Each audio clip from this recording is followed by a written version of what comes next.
Bonjour chers amis, merci d'être avec nous sur C8, ensemble avec un visage, et pas un misage, peut-être un mirage, car elle est très très jolie.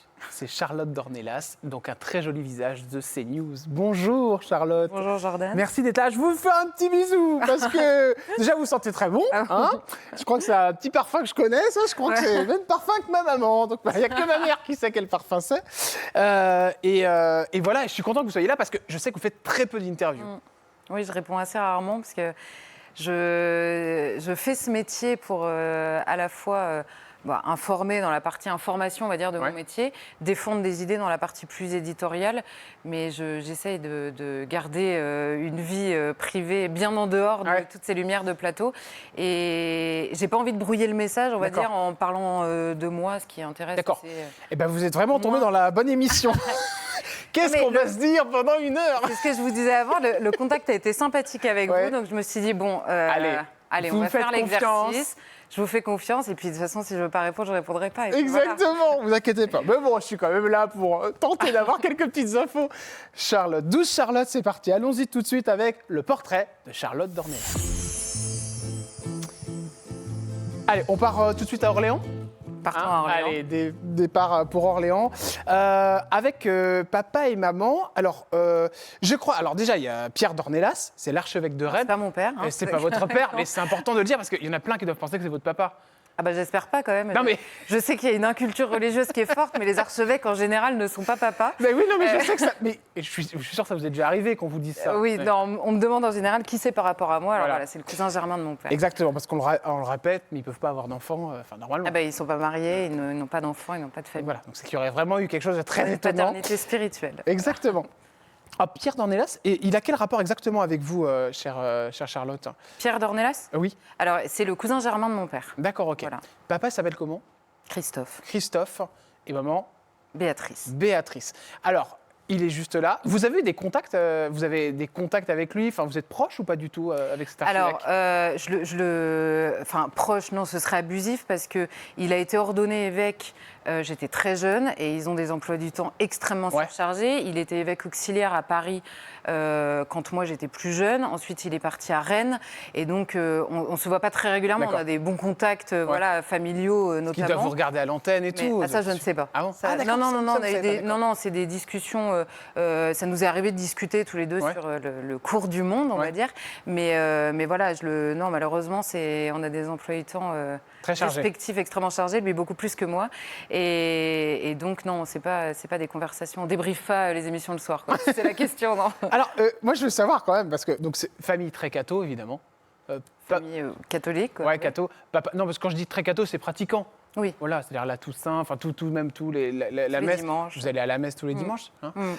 C'est depuis tout petit, ça? C'est papa, c'est plus maman, ou c'est les deux? C'est les deux. J'ai vraiment une éducation. J'ai eu la chance, on va dire, d'avoir une éducation par deux parents qui ont une foi chevillée au corps. C'est la chose la plus importante de leur vie. D'accord. Et ils nous l'ont vraiment transmis comme un trésor, comme une joie permanente. D'accord. Et il est vrai que moi, être catholique aujourd'hui, pour moi, c'est vraiment la joie de ma vie. C'est à la fois, c'est une espérance et je crois que c'est irremplaçable, en fait, de se dire que la souffrance et la mort ne sont pas la fin de tout, qu'un jour, la souffrance et la mort auront disparu et que l'éternité sera heureuse. Oui, c'est une chance que je souhaite à tout le monde. Donc ça m'a vraiment été transmis comme un trésor, pas comme une obligation, pas comme une série d'interdits, vraiment comme un trésor. Et de là découle une manière de vivre, mais les interdits sont moins dictés par l'Église que moraux, en l'occurrence. Donc, bien sûr. Voilà, ça m'a C'est-à-dire, quoi comme quand vous disiez des interdits ou les choses comme... Non, mais parce que souvent, je dis ça plus pour désamorcer. Ça fait tilt, du coup. Souvent, quand on me dit, pas spécialement aujourd'hui, mais pendant toute ma vie, on m'a dit, mais t'es catho, mais tu vas à la messe, mais c'est horrible, enfin, vous avez le droit de rien faire. Je dis, non, en fait, vraiment, le cœur de ma foi, moi, c'est une rencontre et c'est une histoire d'amour, en fait, vraiment. C'est une histoire d'amour. Et après, l'enseignement de... Tout au début? C'est par étapes, parce que quand j'étais petite, c'est une foi d'enfant, donc ça relève de l'évidence, en fait, comme ce que nous transmettent en général nos parents. Et puis après, quand on grandit, il y a l'adolescence et puis le passage dans le monde adulte, où on éprouve à la fois intellectuellement, puis la question de la volonté, qu'on éprouve petit à petit. Et aujourd'hui, c'est complètement... je l'ai fait mienne, cette foi, c'est complètement la mienne. Et vous la transmettez.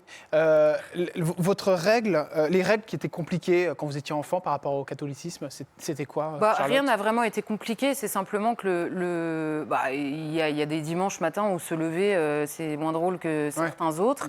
Alors moi, encore une fois, j'ai eu de la chance parce que le dimanche, c'était vraiment festif, quoi. C'était un jour de famille mais j'ai toujours vu mes parents heureux d'aller à la messe. Donc c'est vrai que quand on vous transmet cette joie-là, c'est une joie qui reste dans votre cœur. Donc c'est associé à quelque chose de joyeux.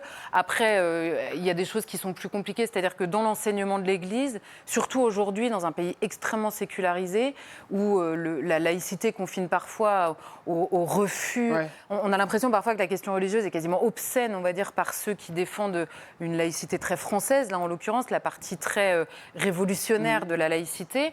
Et donc parfois, il y a un enseignement même de l'anthropologie, etc., qui a l'air tellement en inadéquation, on va dire, avec la modernité ou le progressisme, bien sûr, que parfois ça demande un travail intellectuel, on s'interroge. Moi, j'ai beaucoup lu, j'ai essayé à la fois de comprendre, de le faire mien, parfois de le discuter, des discussions. Voilà, avec vos parents aussi, du coup avec mes parents. Et puis parce qu'il y a un côté très conservateur dans le... Oui, il y a un côté conservateur, mais qui peut se comprendre.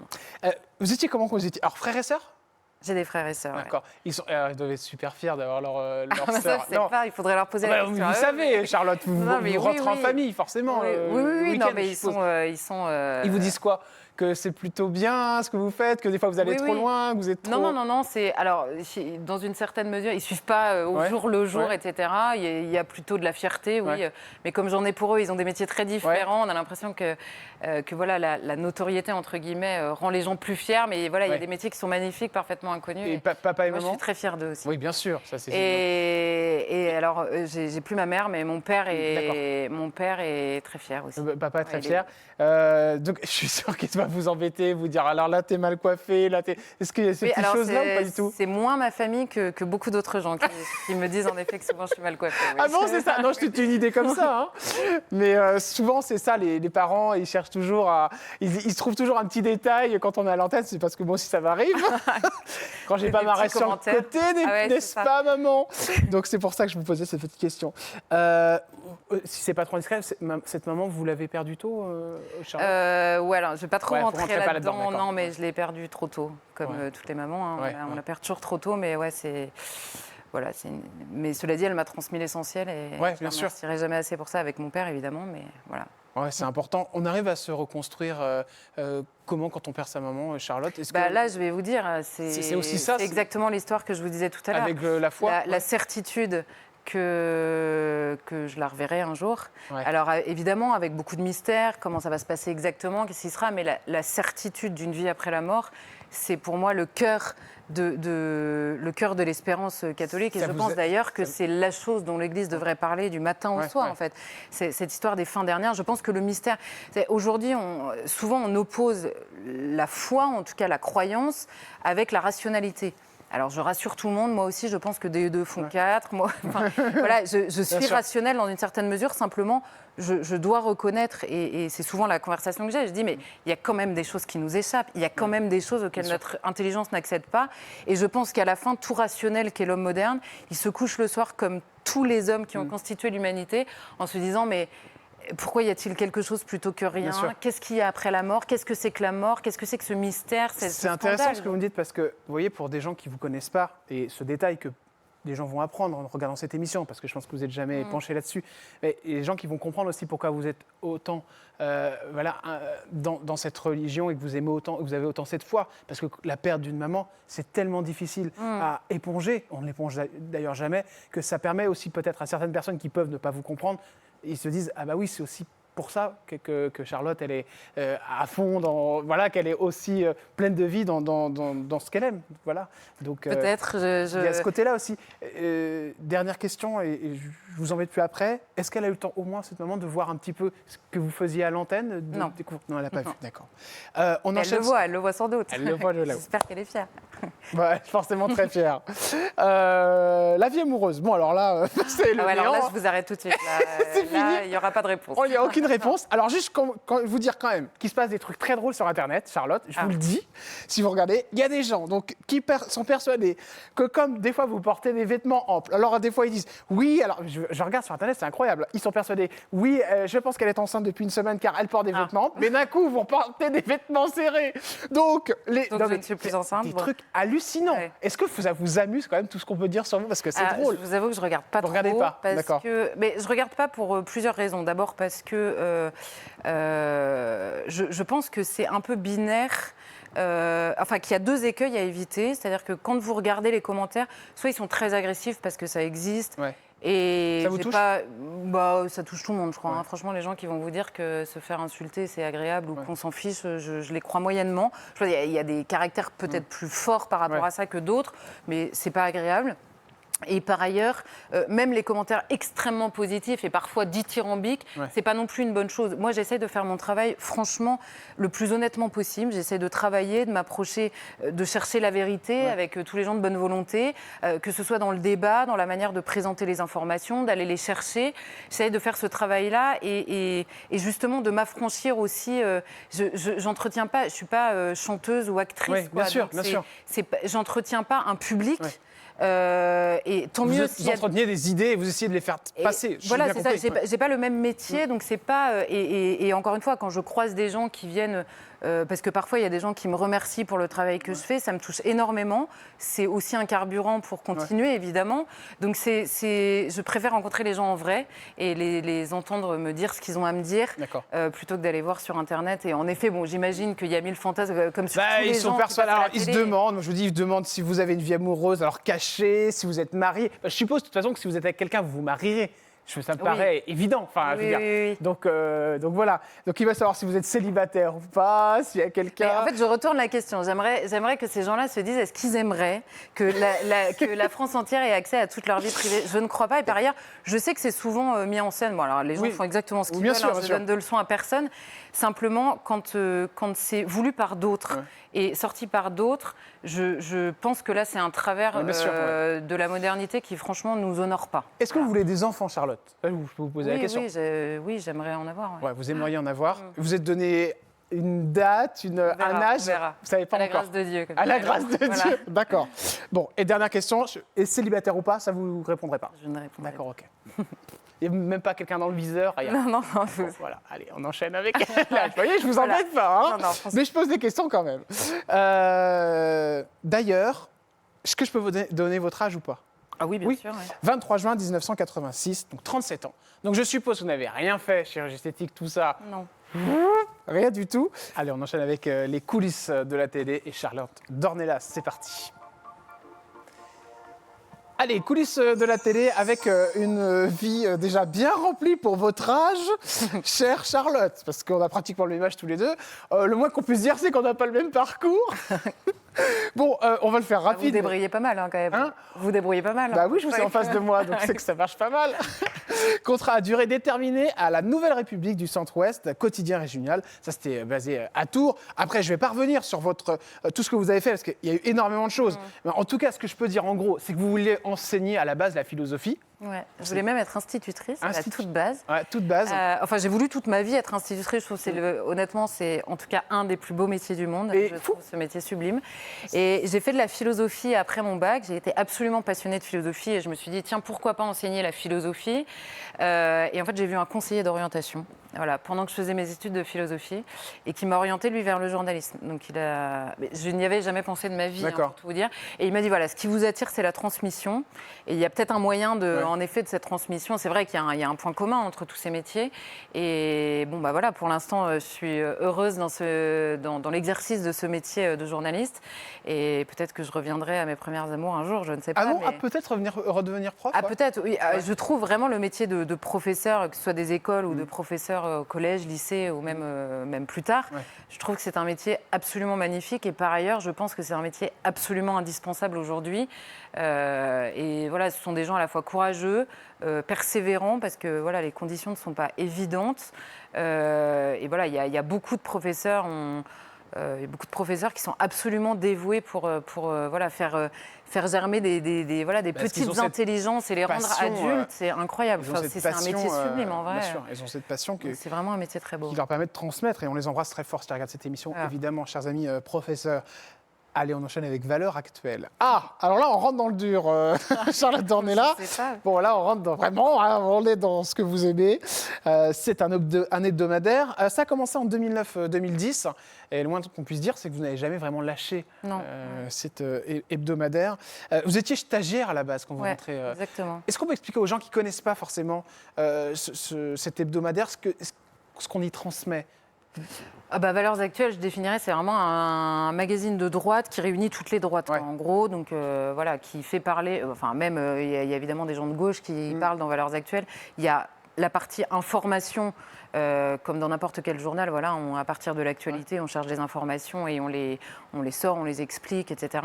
Puis après, il y a la partie interview où on essaye de faire parler assez largement, avoir les avis des uns et des autres sur l'actualité. Et ensuite, il y a la partie éditoriale de la ligne éditoriale de Valeurs Actuelles, qui est un magazine, oui, je dirais, qui réunit toutes les droites, quoi, avec le cœur philosophique et politique de la droite. Vous parlez de droite. Est-ce que vous avez à un moment été tenté par la gauche ? Au contraire, c'est parce qu'il y a eu un souci avec la gauche que vous êtes parti vers la droite. Moi, personnellement, vous voulez dire c'est de naissance. Non, moi, c'est assez... Non, alors, c'est pas de naissance, je suis pas sûre que ce soit Papa génétique. Et maman, mais c'est plus de droite aussi non, mais c'était pas tellement... Alors ça, pour le coup, c'est moins quelque chose qui m'a été transmis, c'est plus...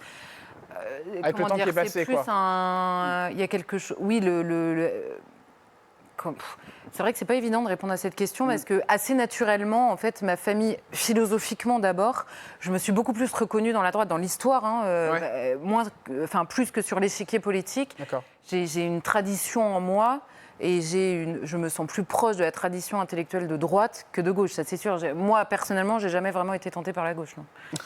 Non. Et philosophiquement, c'est vrai que, bon, voilà... Au moins, c'est clair. Non, c'est clair. Là... Charlotte Dornelas, quand on travaille dans les médias, forcément, on émet des idées. Les vôtres, elles sont claires. Elles sont parfois, des fois, pour certains, trop fortes, trop extrémistes. Est-ce que ça vous a posé des problèmes dans votre vie privée ou encore dans votre vie toute court, votre vie médiatique ? Non, dans ma vie privée, non.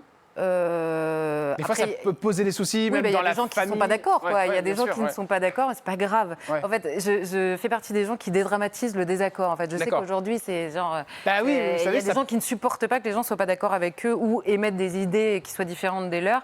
Moi, je pense au contraire que c'est absolument nécessaire et que par ailleurs, si ces idées ne sont pas exprimées, c'est le meilleur moyen pour qu'elles s'expriment autrement. Et si ce n'est pas dans un débat, ça risque d'être beaucoup plus problématique. Et par ailleurs, précisément, le débat démocratique a été inventé pour purger la violence de la société. Donc moi, il faut qu'on réfléchisse quand même en tout cas que ceux qui pensent que certaines idées dans le débat public doivent être bannies, hors des questions comment dire, légales ou illégales, évidemment. Mais au-delà de ça, dans le débat, alors je sais que mes idées, certains sont en désaccord. Moi, j'ai jamais refusé le débat avec qui que ce soit. C'est quoi l'idée qui pose le plus problème ? Par exemple, votre thème de prédilection qui peut le plus souvent... je ne sais pas. Le thème, on va dire, sur lequel s'est focalisée toute la crispation, je pense, dans le débat, c'est la question de l'immigration, c'est sûr. Ces dernières décennies, je pense que c'est la question qui a le plus cristallisé dans ce pays-là. C'est une question qui, honnêtement, si on pose les choses clairement, on se dit aujourd'hui, par le biais des moyens de transport, tout simplement, par le biais des échanges, par la mondialisation, on a aujourd'hui des flux migratoires qui sont une question inédite dans l'histoire de l'humanité.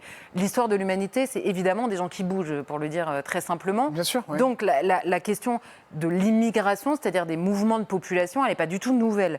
D'abord, pendant très longtemps, elle s'est faite sous le biais de la guerre. Les conquêtes de territoire, c'était de l'ordre de la guerre.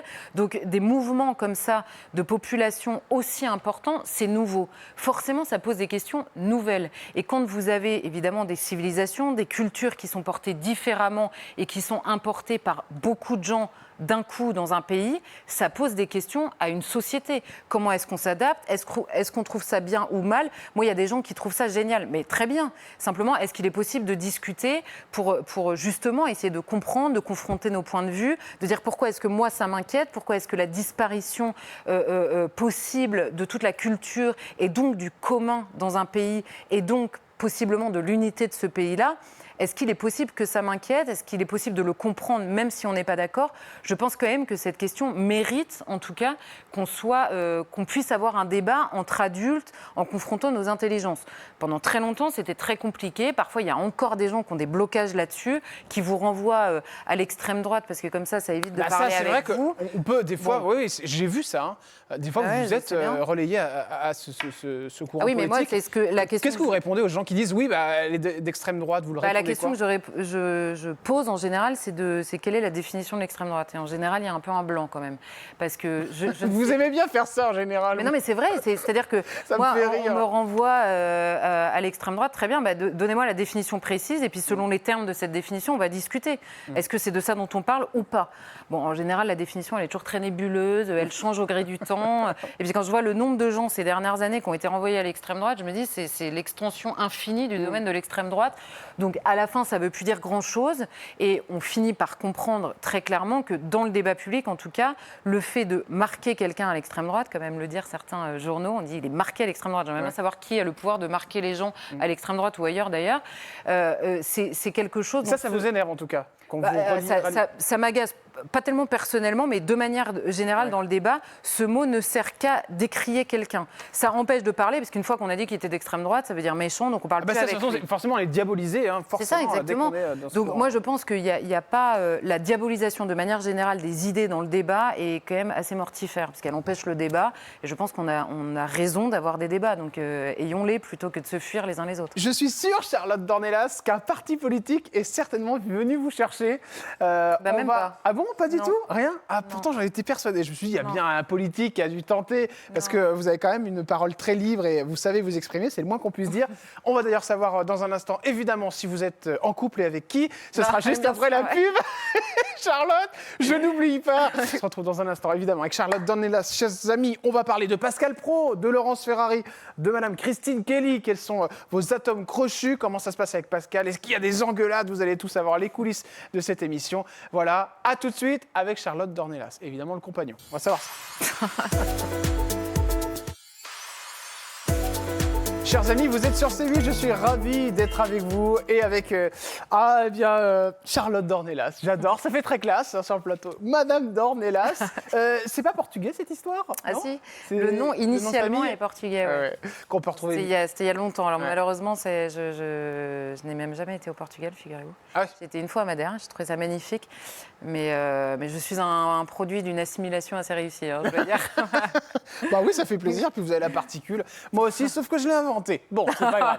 On est ensemble sur C8 avec Charlotte. On évoque évidemment un petit peu tout, parcours, vie privée. Et je le disais juste avant de reprendre l'antenne, on va parler maintenant de Pascal Praud, parce qu'évidemment, on a le plaisir de reconnaître ce joli visage sur l'émission de Pascal. À quel moment vous êtes vraiment arrivé sur la chaîne C8? C'est en 2017, si je ne me trompe pas, c'est ça, avec Pascal? CNews, c'est 2017, exactement, pendant la campagne présidentielle.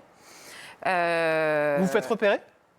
Alors, j'imagine, puisqu'en tout cas, il m'appelle. Ouais. Pas lui, hein, c'est une programmatrice qui m'appelle. Et en fait, c'est au moment où Emmanuel Macron avait dit cette fameuse phrase « Il n'y a pas de culture française, il y a des cultures en France ». Ça vous a énervé? Ah oui, ça m'a énervé, mais ça, comme beaucoup de monde quand même.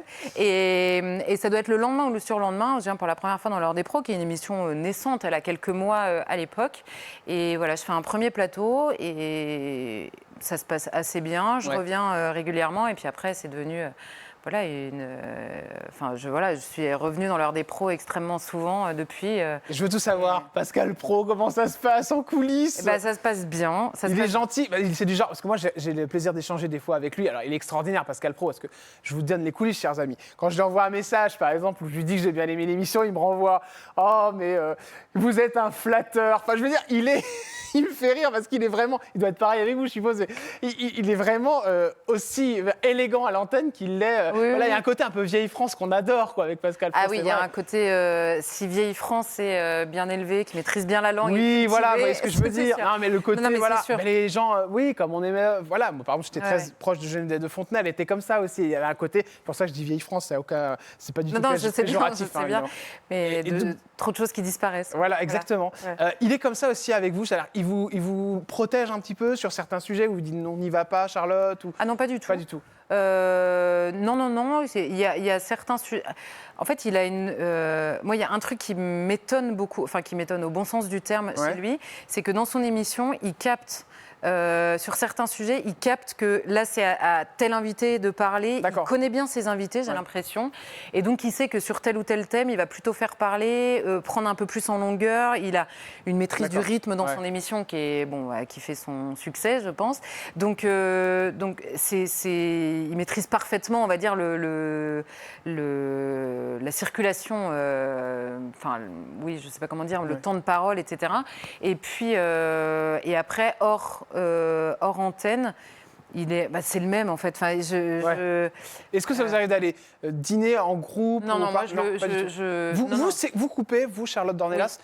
D'accord. Oui, je coupe. Ça veut dire quoi, je coupe? Ça veut dire qu'une fois que le plateau est terminé, il y a le travail et vie privée. Oui, j'ai commencé assez tard en fait. Je pense qu'il y en a qui tombent très très jeunes qui tombent, c'est une bêtise de parler, mais moi la télévision vraiment, j'ai commencé assez tard en fait finalement, et donc j'ai déjà beaucoup, j'ai ma famille qui est très importante et que j'essaye de voir le plus possible. J'ai mes amis, notamment d'enfance ou même plus tardives que je vois, qui sont pas du tout dans ce milieu-là. Moi, ça me fait beaucoup de bien. De vous détacher, quoi.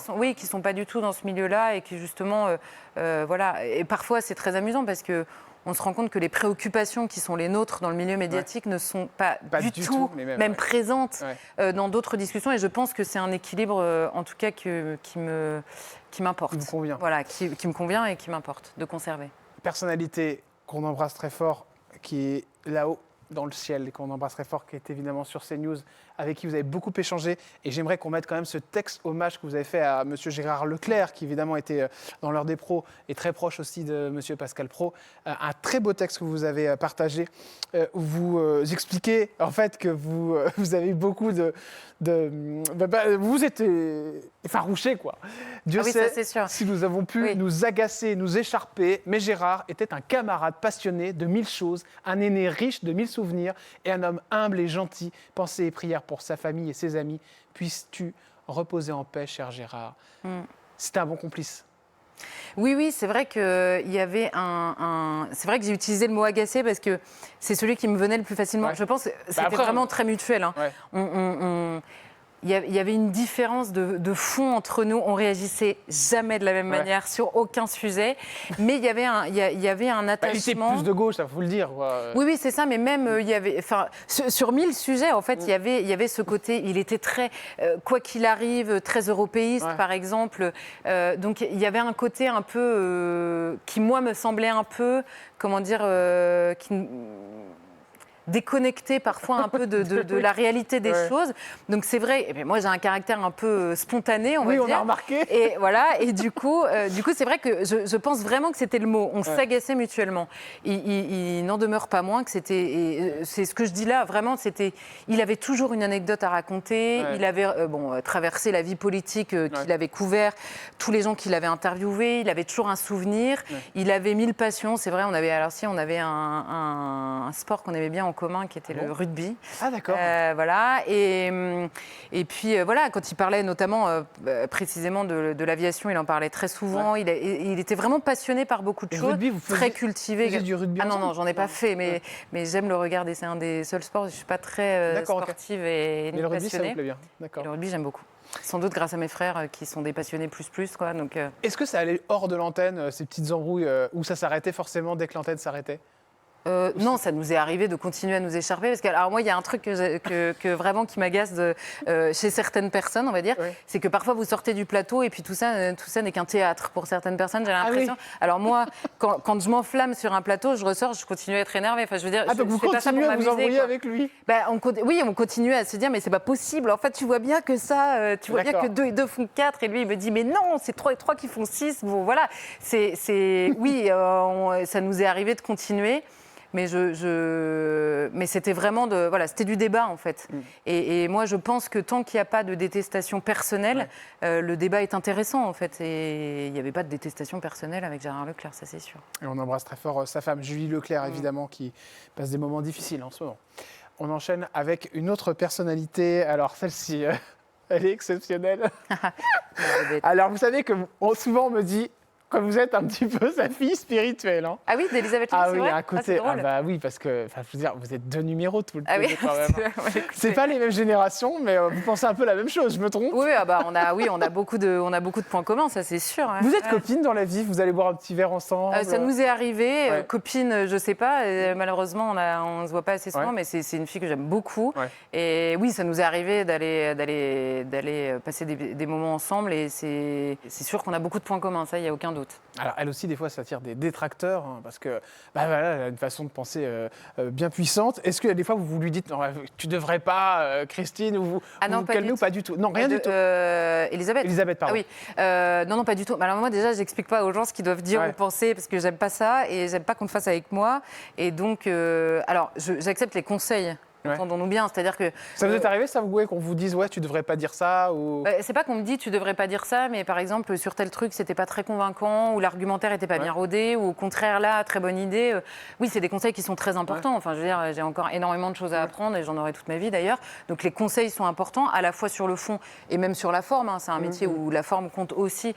Donc je prends tous ces conseils, mais en revanche, je me permettrai pas d'aller dire à tel ou tel, tu devrais pas dire ça. C'est l'argument qui m'exaspère le plus. Genre, vous ne pouvez pas dire ça. Bah, si, déjà, je suis en train de le dire ou je viens de le dire, donc on va plutôt passer à l'argumentaire. Et voilà, et moi, j'ai aucun problème à ce qu'on m'explique qu'on n'est pas d'accord avec moi, mais par contre, qu'on m'explique que j'ai pas le droit de dire ça, ça passe pas. Ouais, non, ça. En tout cas, ça m'empêche pas de le dire. C'est déjà arrivé avec un animateur ou un chroniqueur? Oui, mais vous savez, c'est un réflexe. Sur certains plateaux, on dit, mais vous pouvez pas dire ça. Mais comment ça, je peux pas dire ça, en fait? Si. Et moi, j'entends toute la journée des choses qui m'arrachent les oreilles. Et pourtant, voilà, je n'ai pas la pulsion en moi de vouloir interdire tel ou tel de parler. Personnalité suivante avec Charlotte Dornelas, c'est Christine Kelly. Alors, Christine Kelly et son équipe. Irremplaçable, Christine. Elle est irremplaçable. Elle tient un rôle majeur, évidemment, hein, dans cette émission face à l'info. Vous y êtes depuis combien de temps? Face à l'info, c'est le début de la 3e année. Ouais. Voilà. Ça se passe bien? Ça se passe très bien. Là, face à l'info, c'est un dispositif qui est encore différent, puisque c'est les mêmes chroniqueurs tous les soirs. Donc ça fait cette équipe-là. Ça ne bouge jamais, alors que l'heure des pros, ça évolue. Voilà, l'heure des pros. Alors cela dit, moi, là, par exemple, cette année, je suis le mardi matin quasiment depuis le début. Donc il y a une équipe qui, par exemple, Gérard, en effet, on était quasiment tous les mardis matins ensemble. Donc il y avait, il y a des personnes qui sont fixes, il y a des personnes que je retrouve tous les mardis matins.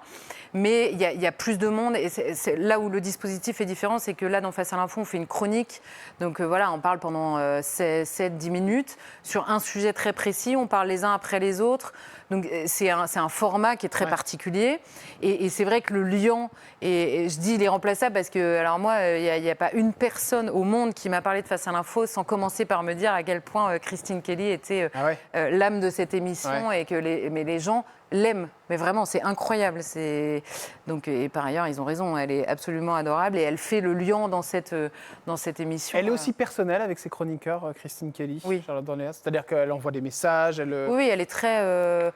c'est cette personnalité qu'on devine, je pense, à l'écran. En tout cas, que moi, j'ai deviné avant de la connaître, avant de travailler avec elle. Elle est la même en vrai. Donc très, Ça, c'est intéressant parce qu'on ne sait jamais vraiment, nous, téléspectateurs, si vous êtes copine avec ou si c'est juste, est-ce que c'est des personnalités qui sont froides ou pas. C'est vrai que c'est toujours des questions qu'on peut se poser. Christine Kelly, quand on pense à Christine Kelly, on pense évidemment à cette personnalité ici qui a fait un sacré trajet, on peut le dire, c'est Éric Zemmour. Oui, forcément, c'est lui qui était dans cette émission à la base. Hein. L'équipe qu'on vient de voir s'est constituée au moment où il s'est lancé en Vous pensez quoi de son départ, de sa nouvelle voix? Est-ce que vous trouvez que c'est bien ou au contraire, vous trouvez qu'il aurait dû rester dans l'émission et au contraire s'asseoir sur une continuité journalistique? Je comprends qu'il ait eu envie de faire autre chose, en fait. C'est-à-dire que j'ai compris l'explication qu'il a donnée à ce moment-là. Je pense qu'il a eu un rôle, unique et déterminant avant son aventure politique. C'est-à-dire dans le monde médiatique, pour être honnête, quand il était notamment chez Laurent Ruquier, etc., il a eu quand même un rôle. Et ensuite, après, dans Face à l'info, précisément, pendant 2 ans, je crois, oui, 2 ans. 2 ans où tous les soirs, il affirmait ça. Il avait une parole qui était assez unique dans ce monde-là. C'est-à-dire, il y avait d'autres personnes qui ont essayé de porter cette voix. Mais lui, il a eu un peu le rôle comment dire, de bouclier, enfin, plus de, pas de bouclier, de bélier, pardon, sur beaucoup de sujets. Notamment, on parlait tout à l'heure de la question de l'immigration. Il a vraiment porté cette question-là, en tout cas, contre un avis très majoritaire dans les médias, un peu seul. Et au bout d'un moment, il a dit lui-même, je reprends son explication, quand il est parti, il a dit « mais j'ai pas envie d'avoir l'air un jour de finir ma vie en me disant j'aurais dû y aller ». J'aurais dû y aller. Et ça, je peux comprendre ce sentiment. Est-ce que vous, Charlotte, c'est quelque chose qui pourrait vous tenter ? Alors, de partir en politique. J'ai pas envie de dire jamais, parce qu'après, on va me ressortir ce passage un jour dans ma vie. Et je serais ravie qu'on le ressorte. Mais donc, je veux pas dire Fontaine, jamais je ne boirai de ton eau, mais ça ne me tente pas du tout. D'accord. Aujourd'hui, franchement, pas du tout. Mais si demain, vous deviez partir avec quelqu'un en politique, je pense que ça se passerait pas comme ça. Ouais. Là, aujourd'hui, je me dis pas, tiens, j'ai envie de partir avec tel ou tel. La seule raison qui pourrait me faire y aller, c'est si un jour, il y a une personne qui, pour quelque chose de précis que je peux apporter, me demandait. Et que je me disais qu'en effet, je pourrais être utile là. Pour l'instant, la question se pose pas. Et franchement, c'est pas un basculement qui pour l'instant, et j'ai pas l'impression que ça m'attire du tout. Bon, alors, C8, CNews, évidemment. Mais alors, vous nous avez fait des infidélités. C'est-à-dire ? Vous êtes parti voir BFM, ma petite Charlotte. Eh oui. J'ai fait les deux en même temps. Eh oui, en même temps, en plus, ça va, bravo. Ouais. Bon, allez, live tout ça, évidemment, cette émission qui va prendre fin, donc. Qui va s'arrêter, si je ne me trompe pas. Ouais, mais alors moi, j'étais Bruce Toussaint, j'étais avec lui, mais le dimanche soir, c'est quand Apolline de Malherbe était enceinte à l'époque. Elle a accouché, elle était en congé maternité. C'était un joker, vous étiez joker, du coup, Non, en en fait, moi, j'étais dans l'émission, mais c'était au début avec Bruce Toussaint qui, donc, faisait était le joker, j'aime pas trop, c'est pas très gentil pour lui, mais il présentait l'émission. Et quand Apolline est revenue, c'est Apolline qui a repris l'émission. Et en effet, moi, j'étais dans l'émission avec Laurent Neumann à l'époque. Qu'est-ce qui a fait que vous n'êtes pas resté chez BFM, vous êtes venu sur CNews? Est-ce qu'il y a un truc en particulier? Parce que là, on voit, il y a plein de départs. Vous êtes au courant, évidemment, de l'actualité. Oui, bah, moi, c'était il y a plus longtemps. Donc, là, pour l'instant, l'actualité à BFM, je la connais pas du tout. Hein. Vraiment, je n'essaye pas de m'échapper là pour le coup, mais je la connais pas du tout. À l'époque, j'ai fait cette émission pendant 1 an. Donc, c'était l'émission du dimanche soir. Il y avait un invité, on posait des questions. Et j'étais en parallèle chez Pascal Praud, notamment à l'époque, et je devais être chez Sonia Mabrouk le soir aussi. À l'époque, je ne vais pas me tromper dans les dates, je ne suis pas très forte dans les dates, mais donc j'étais vraiment à CNews aussi, et c'est une émission qui était à la fois formatrice, intéressante, et puis voilà, au bout d'1 an, il n'y a pas eu de... Il n'y a pas eu de clash, je ne suis pas partie en me disant ça. D'accord, ça n'a rien à voir avec ça. Non, pas du tout. Allez, on va parler d'une dernière personnalité, c'est Jean-Marie Le Pen. Est-ce que vous l'avez déjà rencontré? Oui, j'ai déjà interviewé. Plusieurs fois, ouais. Bah, c'est personnalité à la fois, à la fois intéressante par la force des choses, enfin plus que par la force des choses d'ailleurs, intéressante, complexe. Une des premières fois que je l'ai rencontré, c'était au moment où il a sorti le premier tome de ses mémoires. Donc j'avais préparé une interview, on était plusieurs à Valeurs à avoir préparé cette interview, et j'ai lu les mémoires de cet homme, et je me suis dit c'est quand même une génération qui vous raconte la Seconde Guerre mondiale. Bon, lui il était tout jeune, mais la Seconde Guerre mondiale pendant laquelle il perd son père quand même, donc c'est pas rien dans la vie d'un petit garçon, quoi. L'Indochine, l'Algérie. Bon, moi, je referme ce genre de bouquins. Moi, c'est des périodes et c'est des générations qui me fascinent. Ça vous touche? Il vous touche? Ah oui, ça me touche, mais c'est comme quand on lit le film de l'épée de De Gaulle. Moi, je referme ces bouquins-là, Élie de Saint-Marc, pour que j'ai une admiration. Qui, pareil, c'est l'histoire de... alors lui, c'est Buchenwald, qui était un peu plus Buchenwald, l'Indochine, l'Algérie. Mais en même temps, c'est des personnalités à la fois complexes, qui ont traversé une histoire où, franchement, on referme et on se dit, nous, on a des vies un peu tranquilles, quand même. Voilà. Et puis, c'est à la fois un personnage... qui a marqué l'histoire politique pour le pire et le meilleur ces dernières décennies, pas moins ces dernières années, mais ces dernières décennies. Donc oui, c'est un personnage, quand on le rencontre, on a l'impression de rencontrer déjà un personnage historique en fait, de l'histoire de la politique française. Donc, et c'est un homme à la fois passionnant, donc c'est des rencontres intéressantes, ça, il n'y a aucun doute. Les questions cash avec Charlotte Dornelas, c'est maintenant sur C8, on y va. Questions cash. Ah, Charlotte, elle a se dit, ouh, qu'est-ce que je fais là? Ouh. Un grand verre d'eau. Exactement. La chose que vous avez lue sur vous qui vous a fait le plus de mal, Charlotte? C'est probablement Chronique de France Inter, qui était assez détestable. Et j'ai plus pensé à mon père et à mes frères et sœurs à ce moment-là. Et je me suis dit, bon, c'est... Ah oui, Parfois, quand on attaque les gens, faut peut-être penser parfois qu'ils ont une famille, des amis, des parents. Ils ont été au courant de cette chronique? Bah forcément. C'était trop fort, ouais. La chose la plus compliquée pour la famille quand on est connu?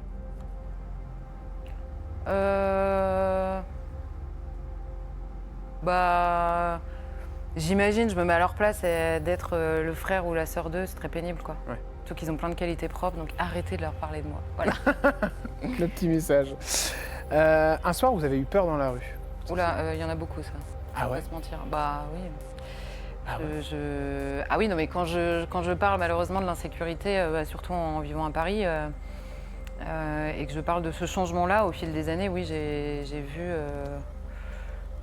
vu cette question de l'insécurité grandir et prendre de plus en plus de place. Il y a des heures à laquelle je ne rentre plus, quoi. Votre plus gros défaut? Mon plus gros défaut, il y en a beaucoup. J'imagine que c'est l'orgueil, comme tout le monde. C'est honnête, hein. La chose la plus étonnante qu'un fan vous ait envoyée, Charlotte Dornelas?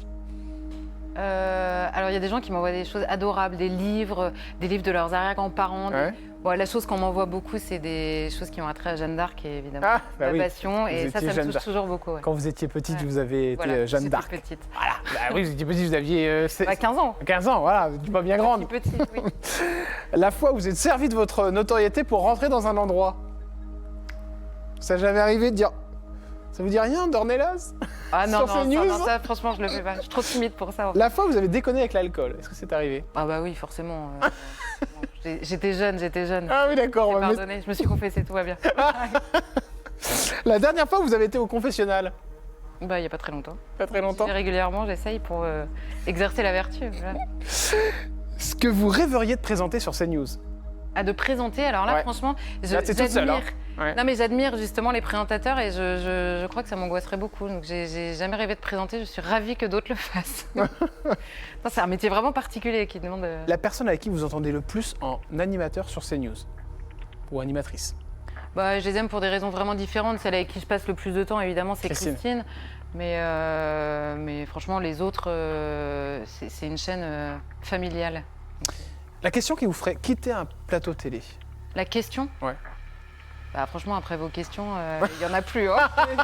Vous avez posé les questions les pires, là. Le chroniqueur sur C8 ou sur CNews, qui pourrait vous plaire? Un qui pourrait vous Deuxième plaire. joker, là. Deuxième joker. Aucun. Ouais. Sur Non, CNews, il n'y en a pas un? Bah, Ou, ou sur C... Ou Je sur... ne sais pas s'il y en a ou s'il n'y en a pas, mais en tout cas, ça ne regarde que moi.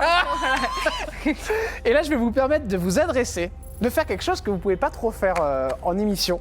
C'est de vous adresser à tous ces gens qui vous aiment et qui vous regardent, qui aiment ce que vous dites, qui vous le disent dans la rue. Je vous propose de leur adresser un message face caméra. Vous pouvez leur dire ce que vous voulez, c'est votre moment entre vous et eux. Et eux? Bonjour à tous et merci de votre soutien, merci de ces petits mots, de ces regards, de ces petits pouces en l'air parfois que j'ai dans la rue, dans le métro ou même ailleurs quand je ne suis pas à Paris. Vous êtes importants, vous me dites souvent merci de vous défendre ou de vous représenter puisqu'il y a des gens que j'essaye de représenter par les idées que je porte. Et je vous dis merci à mon tour parce que sans votre soutien,